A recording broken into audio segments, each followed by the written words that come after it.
Assalamualaikum warahmatullahi wabarakatuh. Selamat pagi anak-anakku semuanya.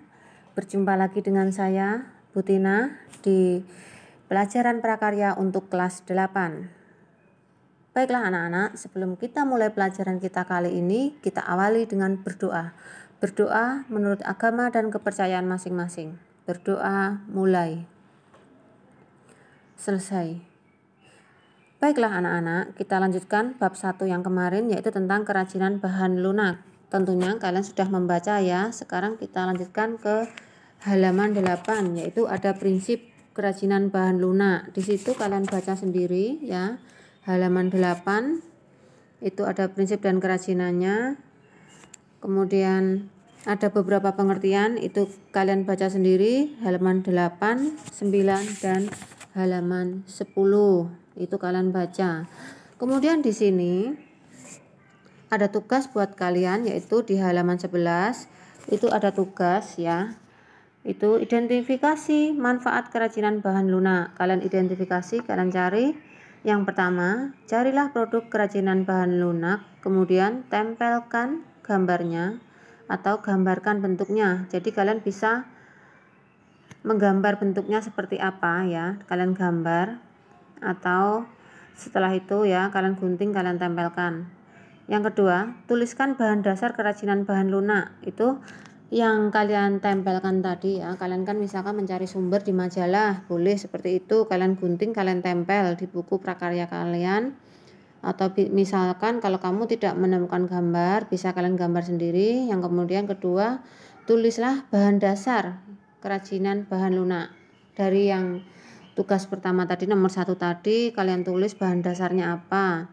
Kemudian yang ketiga, tulislah bentuk kerajinan bahan lunak. Bentuknya bagaimana? Keempat, yaitu tuliskan kebermanfaatan kerajinan bahan lunak. Apa manfaat dari kerajinan yang kalian tempelkan tadi?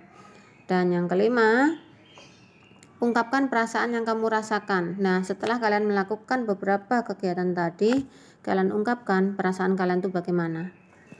Kemudian yang bawahnya itu ada LK3, itu dikerjakan secara berkelompok ya. Mengidentifikasi manfaat pada produk kerajinan bahan lunak. Mengidentifikasi, kalian cari contohnya 3 saja. Ada produk kerajinan bahan lunak ya, bahan dasarnya dari kerajinan tadi apa, bentuk kerajinan bahan lunak, bentuknya bagaimana, dan manfaat kerajinan bahan lunak. Minimal yang LK3 yang di bawah ini minimal kalian buat 3 karena ini berkelompok ya.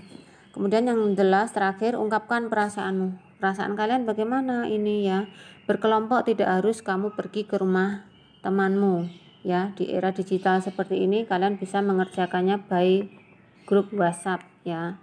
Kamu bisa mengerjakannya secara online dengan teman-temanmu. Kamu buat kelompok. Nah, kelompoknya tidak usah banyak-banyak. Di sini satu kelas ada 32 anak. Kamu buat satu kelompok terdiri dari 3 anak. Dan kemudian lanjutkan halaman 12. Kalian lihat. Halaman 12 itu ada jenis dan karakteristik kerajinan bahan lunak. Itu ada jenisnya. Yang pertama bahan lunak alam.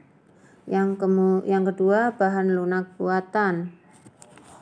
Itu di situ ada pengertiannya. Bahan lunak alam itu bahan lunak untuk karya kerajinan yang diperoleh dari alam sekitar dan pengolahannya pun secara alami, tidak dicampur atau dikombinasi dengan bahan buatan.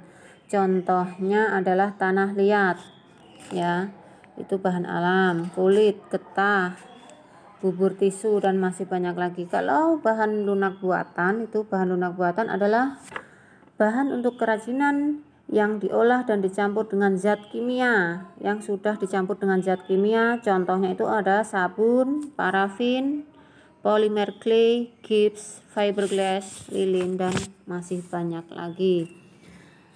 Kemudian di halaman 13 itu ada bahan lunak alam. Itu ada contoh-contohnya beserta pengertiannya. Kalian baca sendiri sampai pada halaman 19. Nah, di halaman 19 itu, di halaman 16 itu ada proses produksi kerajinan bahan lunak. Itu ada prosesnya, yaitu kalian baca ya. Kalian baca sendiri prosesnya di situ.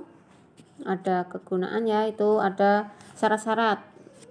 Seperti di kelas 7 dulu sudah sering saya jelaskan syarat-syarat perancangan benda kerajinan, yaitu ada kegunaan, kenyamanan, keluasan, keamanan, dan keindahan, itu syarat-syaratnya.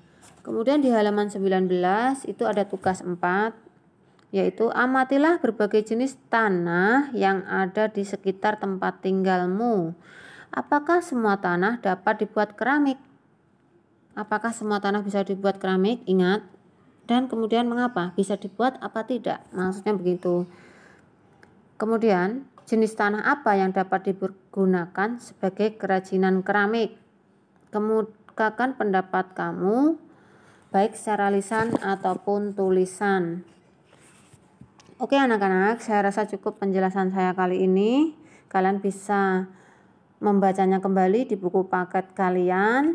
Terima kasih sudah memberikan atensinya, sudah mendengarkan saya. Sampai jumpa lagi di pertemuan berikutnya. Oke, terima kasih. Wassalamualaikum warahmatullahi wabarakatuh.